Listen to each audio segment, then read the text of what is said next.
Or Yamaha motor is a Yamaha Honda motor or frame or forks, front forks or gas tank. Now everything, a lot more things are stamped with that serial number, individual serial number. So it makes it harder.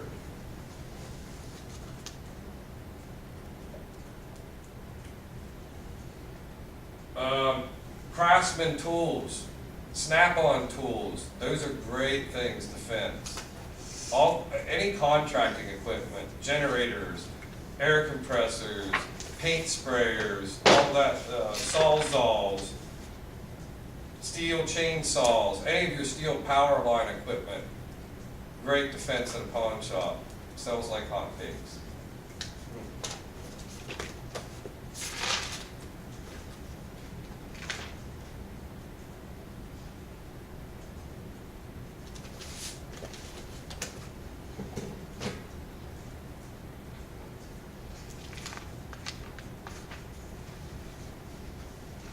So larceny theft is when you carry away the personal property of another without consent and with the intention to steal it.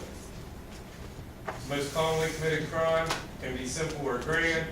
Examples of it are pickpocketing, purse snatching, stealing motor vehicles, picking up people's CDs, picking up a phone that you see somebody laid down, they walked away and went to the bathroom or whatever, and you steal it.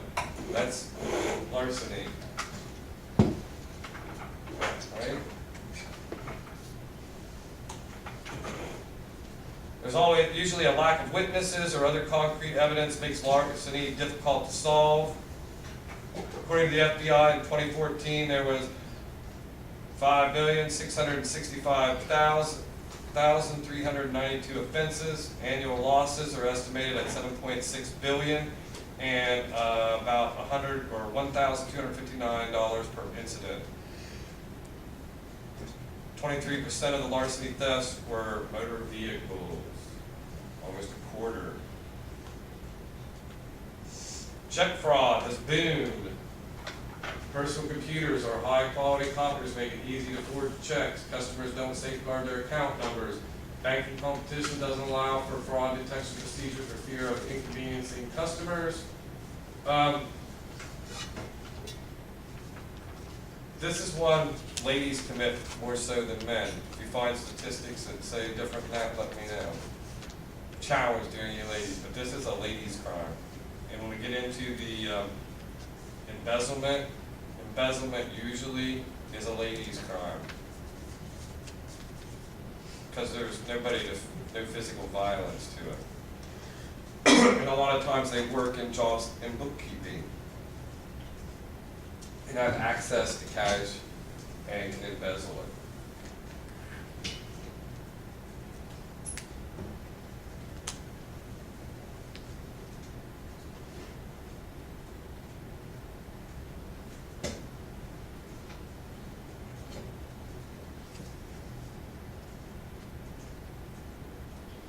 Forgery simply involves stealing a check from the victim and signing their name. Happens to the elderly. They get welfare, social security checks, blah, blah, blah.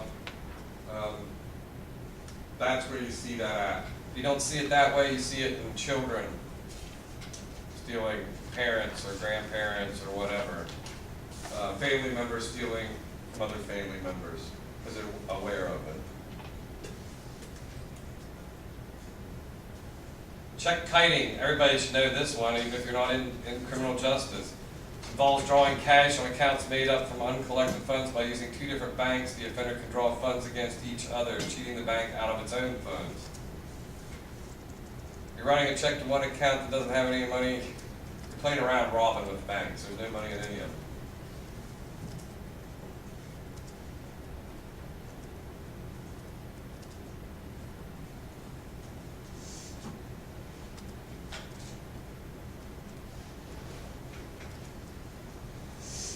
When investigating check forgery, officers may ask a victim to sign an agreement to prosecute so they simply don't become a collection agency.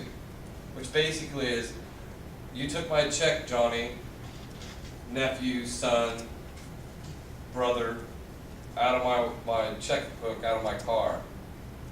He did a $1,000 check down there, blah, blah, blah. I'm calling the cops unless you pay. Fuck you, I ain't paying. Hi, officer, there's Johnny. He stole $1,000. Here's a check. Hey, my thing, blah, blah, blah. Johnny's like, here's 500. If you don't press charge, I'll get the other 500 Wednesday. All right. See, cop. Cop's mad. It's not my job, okay? So that game don't fly.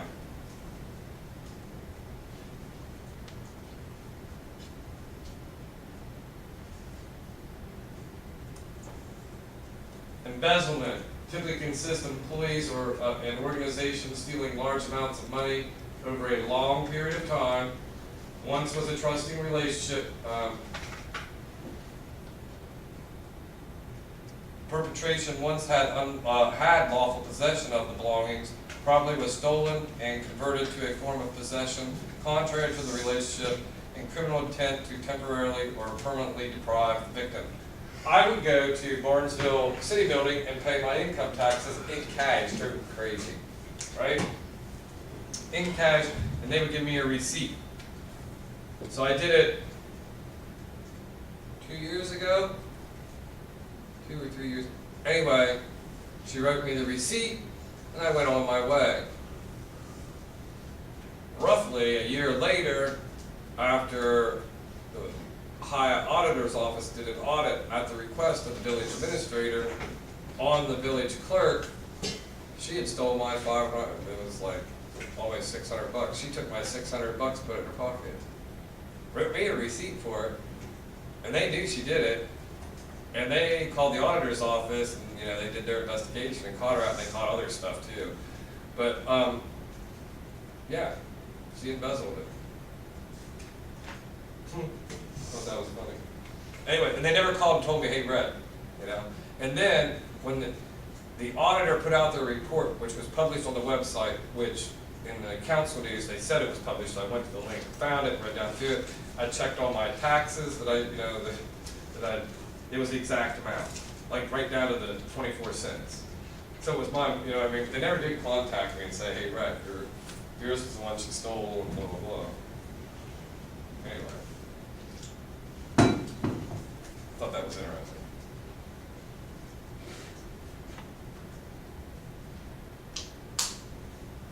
Usually they are bookkeepers or somehow in charge of money. Bartenders, it can be considered theft, larceny, but I consider it embezzlement if they're there for a long period of time. One of the easiest ways to do that is, I make a drink, you give me $5, right? Let's say I made you 2 drinks, so $2.50 a piece, you give me a $5 bill. I go up to the cash register, I hit no sale, I put it in there and shut the cash register. Now if I'm really smart or really dumb, whichever way you look at it, now with cell phones, but these ways I have a piece of paper right beside the register, and I go like this, make a little check mark or a little slash. And I didn't do that on $5 drinks for the whole night. I work from 5 in the evening till 2 in the morning. I can usually walk out of there if it's halfway busy with probably $250, $300. I mean, I can push it, but then the people I work for, they're going to be like, what? We had all kinds of business, I don't have any money in the register. So you got to watch. Which you can skim as a bartender, and I dealt with this as a trustee for Eagles for years. That's why there's cameras above everything. And they think I'm stupid. I'm like, I know how this works. I was a bartender. But anyway, you can scam about as much as you want up to a point where they're going to find out. They'll figure it out. So you gotta watch. But you can scam the register. It's not even on the register. You hit no sale. Put the money in there. Now, at the end of the night, you have a key on the register. You turn it one way, it's called a Z out. And it'll tell you how much money you're supposed to have in that register. And you count it out, and you're like $185 over what it says. Put $185 in your pocket, and you put the rest in the money bag, and you send it to wherever that damn money bag's supposed to be, in a safe or whatever they do with it. Take it to the, but you just made an extra $185 on top of your salary. It's actually robbery or larceny, but if you do it over such a long period of time, they can consider it embezzlement. Now, that money is supposed to go up to secretary, up to trustees, and they count it up, and then we send it over to a secretary of the club. at that point, if we take the money, it's embezzlement. All right, over a long period of time, it's not larceny.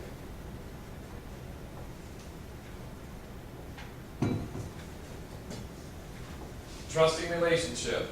I don't hire my bartenders to be thieves. It's a trusting relation. That's what you're there for, is to collect money and put it in my register. They had lawful possession of my belongings, my liquor, everything behind the bar. They're in possession of it while they're working.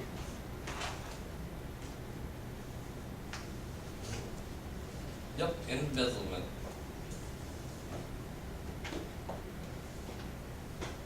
$4 billion.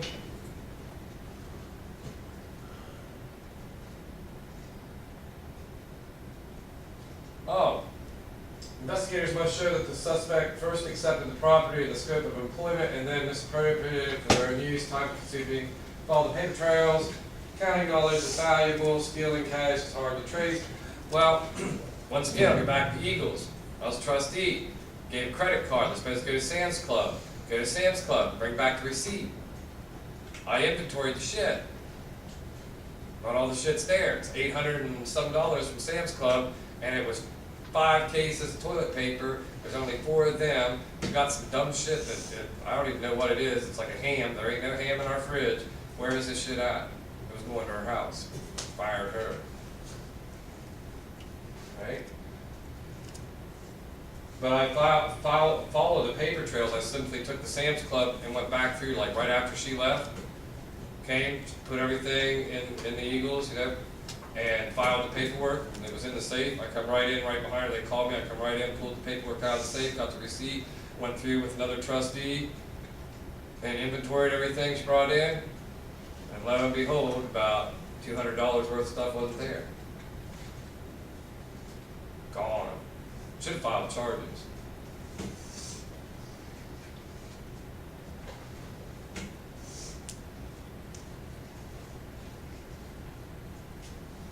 Theft of currency, taking cash from cash register, falsely ringing up sales. I already explained that one, how it happens with bartender. Give me your $5 for your 2 drinks for you and your friend there that you just bought, $2.50 a piece for that Jack and Coke. I go up to the register, I hit no sale, it pops open, I put a $5 slot, and I slam it shut. Either mentally in my head, I either put a little slash mark, or I do it right beside it. Take a little hash mark on a piece of paper there. I know how many of them I have. The register will tell me at the end of the night too, if I'm over or under, but that might be my own mistakes, like it's actually supposed to be in there. They can catch those too. Anyway, I won't get into that. Theft of currency through this register. Manipulation of accounts, making payments to fictitious companies. Had a secretary for the Eagles made a payment to his own sports shop, like a small sports shop. I won't say the name of his, but it's like a sports shop. You know, you can buy Barnesville Shamrock football shorts for the guy. You know, whatever the teams had, they can buy all that in there, and bags. You know, sports shop. He made a payment to his own sports shop for nothing. Like, we wasn't going to catch that.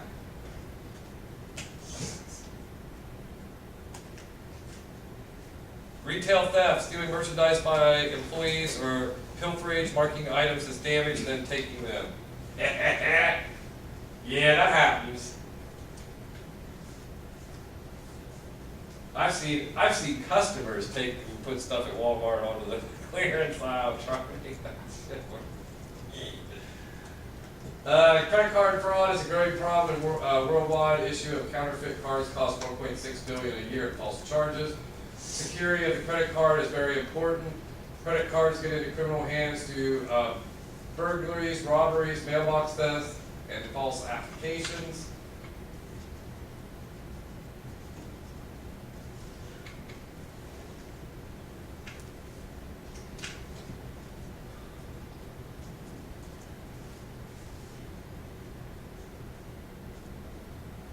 This is probably one of the newest, biggest trends that you're going to see in your lifetime is investigation of credit card theft. And right now I see it going nowhere. It's like going in circles. We have the technology in place, but we still don't have a really good handle on it.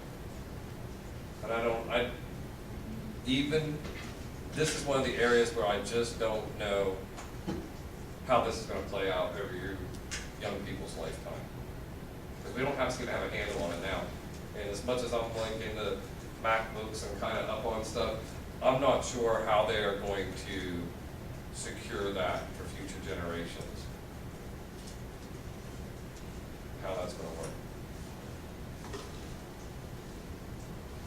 One of the reasons I don't deal with it a lot is because I do have Mac products, and there's so many lines of code in that MacBook, it's hard to go in there and mess with me.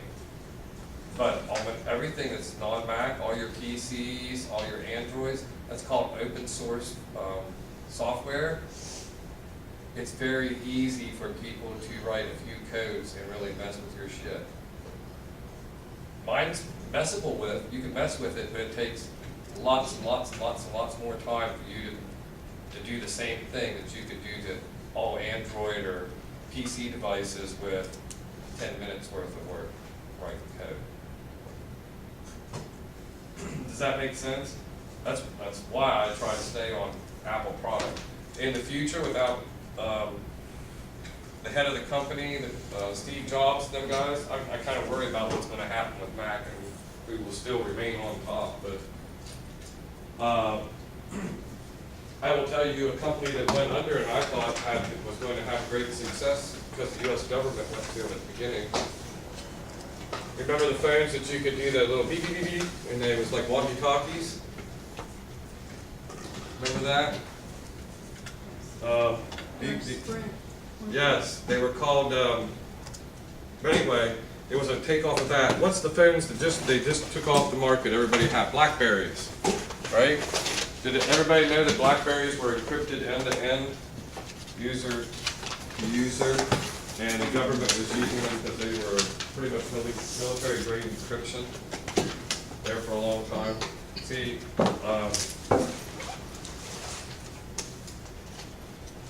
people like the U.S. State Department, they need secure communications, which can't be, today's 21st century, I can't be stuck to a secure phone in my office. I need a secure phone that's wireless. Mrs. Clinton ran into this, her server and all that. She's not the only one. Diplomats, even under Trump today, need to be able to use cell phones and have secure communications to do their job and not be tied to a landline phone line for secure communication. BlackBerries got around that. They had end-to-end encryption. Most of your other phones don't. Apple is pretty much like that, but your Androids are not. They are not always end-to-end encryption. We don't do that. You can use apps to encrypt them, like on your Androids. And a lot of your apps you use already encrypt your information as it goes between whatever the app's doing. Not necessarily are all the apps encrypted or all your information on the Android, but because it's open source coding program, the program is open source. All right, that's it for today. See you Thursday. Better be smiling Thursday when I see you. I'll just grumpy look I see today.